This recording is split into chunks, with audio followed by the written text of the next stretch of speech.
তো guys good morning from Barrackpore. আর এখন ঘড়িতে সময় হচ্ছে 9টা। তো আজকে একটু সকাল সকাল বেরোলাম, নেচেস বেশি বাট সকাল সকাল বেশি নয় সেটা, সেই 9টার সময়। তাও আমি অ্যাকচুয়ালি বেরোতে বেরোতে 11টা বেজে যায়। তো আজকে ঠিক করেই রেখেছিলাম যে একদম সকাল সকাল বেরোবো, তো যা একটা 9টার দিকে অ্যাটলিস্ট বেরোতে পারলাম। আর মোটামুটি ঠান্ডা কিন্তু গাইস পড়ে গেছে, বেশ ঠান্ডা পড়ে গেছে। আমি গায়েরটা হালকা জ্যাকেট মতো চাপিয়ে নিয়েছি, গ্লাভস টাভস সব পরে নিয়েছি।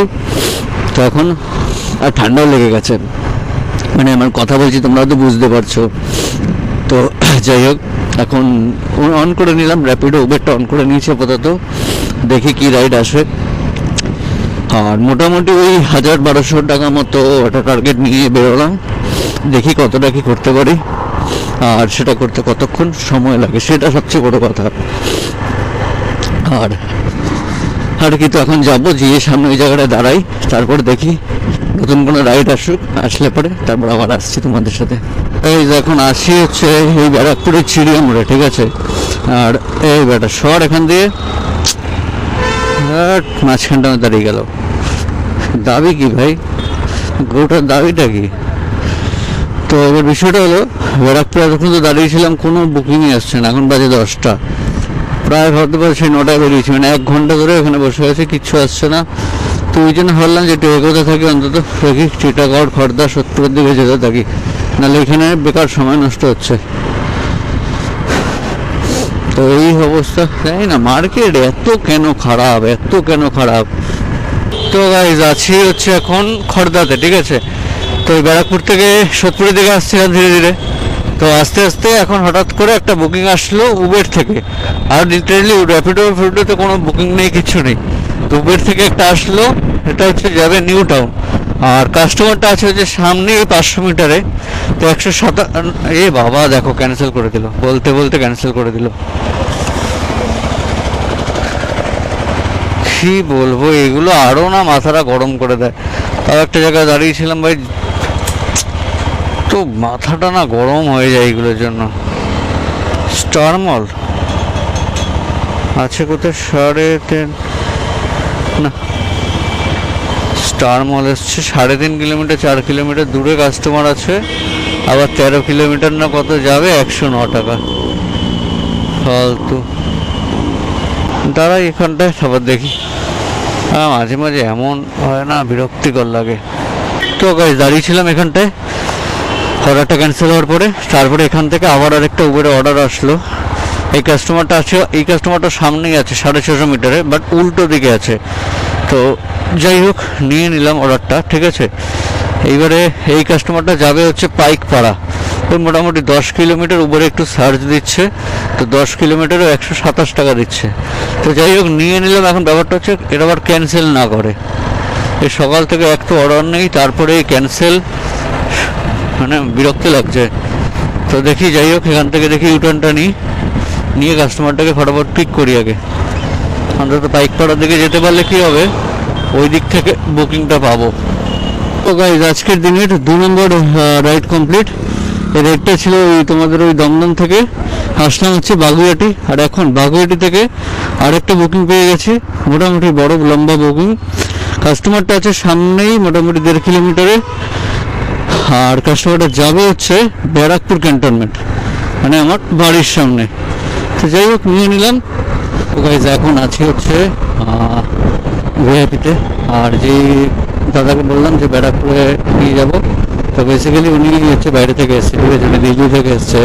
উনি ঠিক লোকেশনটা বুঝতে পারেনি, তো উনি কী করেছিল, ওই ব্যারাকপুর সিলেক্ট করে রেখেছিল। তো অ্যাকচুয়ালি উনি যাবে হচ্ছে কালীঘাট, তো কালীঘাটে যে কালী মন্দির আছে ওখানে।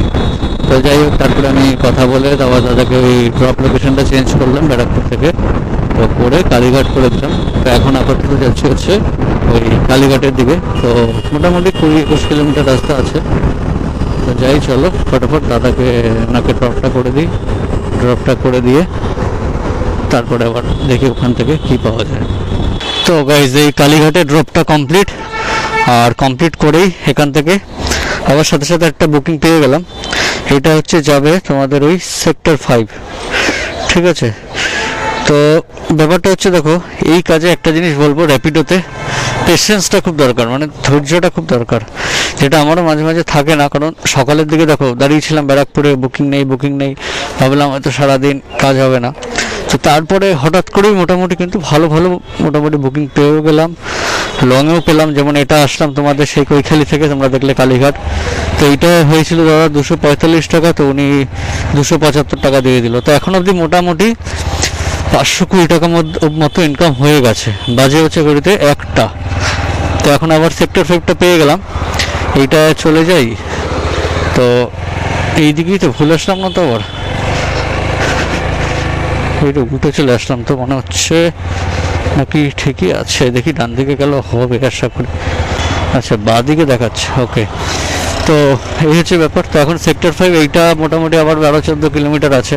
তো 120 টাকা দেখাচ্ছে উবের থেকে। তো ঠিক আছে, কোনো ব্যাপার না।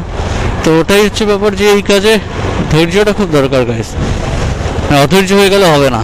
যে অধৈর্য হয়ে যাও, লাফালাফি করো, বিরক্ত হয়ে যাও, তাহলে মুশকিল আছে বাস। আর না হলে ঠিক আছে, কোনো ব্যাপার না। আর এটাই বলবো যে চ্যানেলটা একটু সাবস্ক্রাইব করো, যারা নতুন দেখছো তারা একটু সাবস্ক্রাইব করো, তাহলে পরবর্তী ভিডিওগুলোর আপডেট বা নোটিফিকেশনও তোমরা পাবে।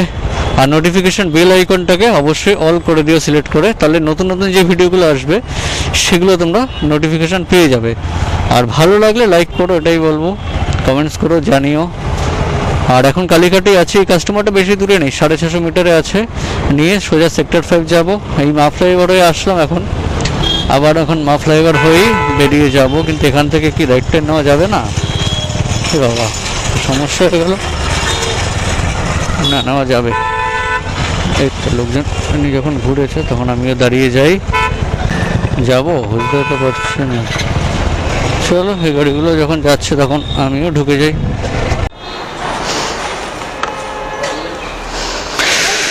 গাইজ এখন আছি হচ্ছে লেক টাউনে।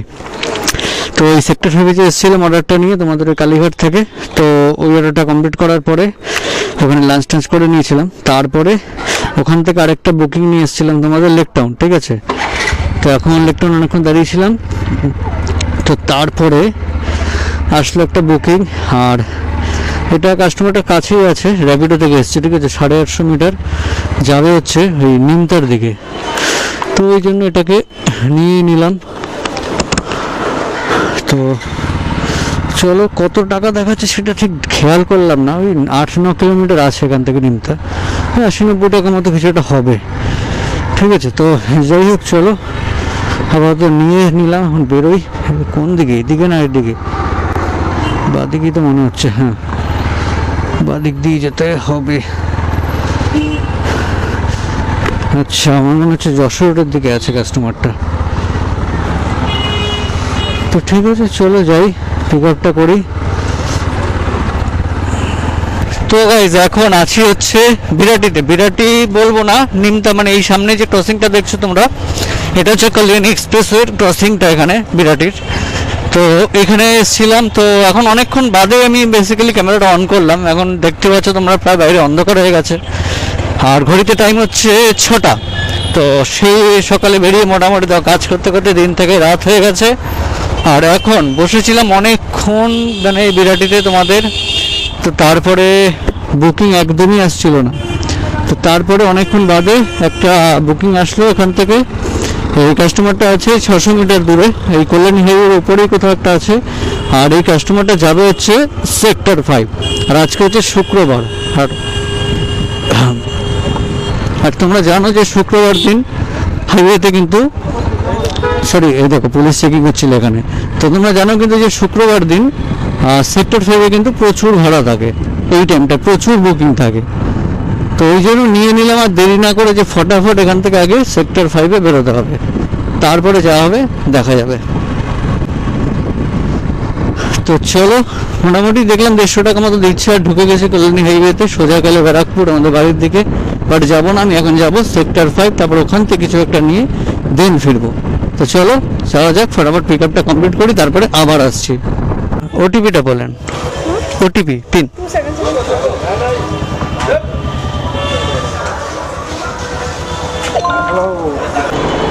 ওকে ফোনটা নামিয়ে নিন, ফোনটা কেন রেখেছেন? ঠিক আছে, বেরিয়ে ফোনটাই চার্জ হচ্ছিল। ওকে, থ্যাংক ইউ।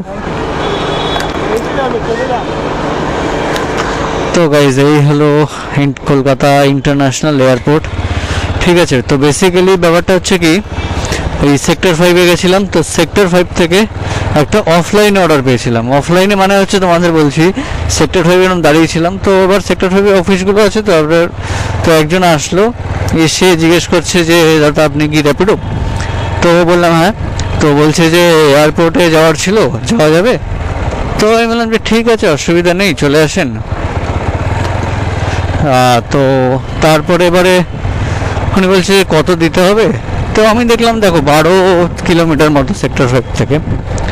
তো বললাম ঠিক আছে 150 টাকা দিয়ে দেবে। তো তোমরা কমেন্টস করে বলো যে 150 টাকা তো আমি আই থিঙ্ক ঠিকই চেয়েছি, মানে মোটামুটি 10 কিলোমিটার হিসেবে 10-11 টাকা হিসেবে। তো উনি বললো ঠিক আছে, অসুবিধা নেই। তো তারপরে হচ্ছে এই ওনাকে নিয়ে চলে আসলাম। ঠিক আছে, তো এখন ঘটনা হচ্ছে এয়ারপোর্টে তো দাঁড়ালাম না, বেরিয়ে আসলাম। যদি বুকিং না সেটা দাঁড়ালে হতো। যাই হোক, ঠিক আছে, দাঁড়ালেও ঝামেলা, আবার এখানে আমার মাঝে মাঝে ঝামেলা করে এসে পার্কিং টিকিট ফিকিট না থাকলে। তো যাই হোক, কি আর করা যাবে, এই হচ্ছে ব্যাপার। তো এই অফলাইন অর্ডারটা নিয়ে আসলাম। অফলাইন অর্ডারে লাভ আছে, লাভ বলতে কি দেখো, এখান থেকে কমিশনটা কাটে না। বেসিক্যালি ওই র্যাপিডো বা উবেরে যদি আসতাম, এই এয়ারপোর্ট এতটা দেয় না, ওই 100 টাকা 110 টাকা এরকম হার্ডলি দেয়, তার থেকেও আবার কমিশনটা কাটে, তো লাভ হয় না। তো ওই জন্য অফলাইনে এয়ারপোর্ট সেক্টর 5 থেকে 150 টাকা ঠিকঠাক, মানে লাভ আছে ব্যাপারটায়। তো এই হলো ব্যাপার। তাই এখন আর কি একটুখানি এখানটা দাঁড়াই, দেখি যদি কিছু বুকিং পাওয়া যায় তাহলে এখান থেকে নিয়ে নেওয়া যাবে। ঠিক আছে, তো গাইজ এখন ঘড়িতে সময় হচ্ছে 9টা। তো এখন মোটামুটি বাড়ির দিকে ফিরছি। আর অ্যাজ ইউজুয়াল প্রতিদিনের মতো কল্যাণী হাইওয়েতে উঠে গেছি। আর গাইজ লিটারেলি বলছি, সেই লেভেলের ঠান্ডা, জাস্ট সেই লেভেলের একটা ঠান্ডা লাগছে এখানে। আর এই হচ্ছে মোটামুটি ক্রস করলাম তোমাদের সোদপুর, আর করার পরেই জাস্ট প্রচণ্ড ঠান্ডা। ঠিক এই জায়গাটা, মানে এই যে ফ্লাইওভারটা তোমরা দেখছো, এই ফ্লাইওভারটা যেখানে নামবে ঠিক ওখান থেকে না, এই জায়গাটা পুরোটাই ফাঁকা, মানে লেফট সাইডে বাঁদিকে হচ্ছে মানে ঝিল, আর ডান দিকে পুরো জঙ্গল, মানে কোনো পুরো খালি। আর এই জায়গাটায় লাগে প্রচণ্ড ঠান্ডা। মানে আমি মোটামুটি জ্যাকেট ট্যাকেট সব পরে নিয়েছি, তা সেই ঠান্ডার জন্য তাতেও লিটারেলি মানে মাঝে মাঝে ভিতর থেকে প্রচণ্ড ঠান্ডা লাগছে। এই সেই জায়গাটা দেখো। তো গাইস যাই হোক, মোটামুটি ইনকাম হয়েছে, খারাপ না। মোটামুটি আজকে প্রায় ওই 1100-1200 টাকা মতো, 1200 টাকা মতো হয়েছে আর কি। টাইম একটু লেগেছে, সেই সকালে 9টায় বেরিয়েছিলাম, এখন বাজে রাত 9টা, প্রায় অলমোস্ট 12 ঘন্টা হয়ে গেছে। তো যাই হোক, তার মধ্যে অনেক টাইম বসেছিলাম, মাঝখানে অনেকক্ষণ বুকিং আসছিল না। তো যাই হোক, এদিক ওদিক করে হয়েছে মোটামুটি। তো এরকম একটু মোটামুটি ডেইলি হলে বেশ ভালো লাগে। আর এই হচ্ছে দেখো, এই যে হচ্ছে ঝিলটা বলছিল না, এই দেখো ঝিল। আর এইদিকে একটা বড় ইস্যু হচ্ছে, তোমাদের একটা ফ্যাক্টরির মতো হচ্ছে, ফ্যাক্টরি বলছি সরি, কোনো বড় হসপিটাল হচ্ছে, মাল্টি স্পেশালিটি হসপিটাল টাইপের কিছু একটা হচ্ছে। আর প্রচণ্ড ঠান্ডা লাগে এই জায়গাটা। আর কদিন পরে মানে এত কুয়াশা হয় না, মাঝে মাঝে দেখা যায় না এই জায়গাটায়। শীতকালে আমি দেখেছি লিটারেলি জায়গাটা, মানে মনে হবে যেন তুমি একদম কুয়াশার মধ্যে দিয়ে যাচ্ছি। তো এই অবস্থা। যাই হোক, তো এখন বাড়ি যাই, যে ভিডিওটা এডিট করতে হবে, যেও কাজ থাকে। এখন বাড়ি যাবো, গিয়ে দেখো এই ভিডিওগুলো আবার এডিট করতে হবে, করে আপলোড করতে হবে, কাজ থাকে। তো আর কি বলবো, তো তোমাদের একটা রিকোয়েস্ট দেখো, সেটা হচ্ছে চ্যানেলটা সাবস্ক্রাইব করো, ভালো লাগলে একটু লাইক কমেন্টস করো, বন্ধুদের সাথে শেয়ার করো। আর তারপর তাড়াতাড়ি 50টা সাবস্ক্রাইবার কমপ্লিট হয়ে যাক, আসবে একটা অন্যরকম ব্লগ। তো চলো এখন যাই, ভিডিওটা এখানেই শেষ করছি। তো চলো, tata, bye bye, good night, till then সবাই ভালো থেকো, সুস্থ থেকো।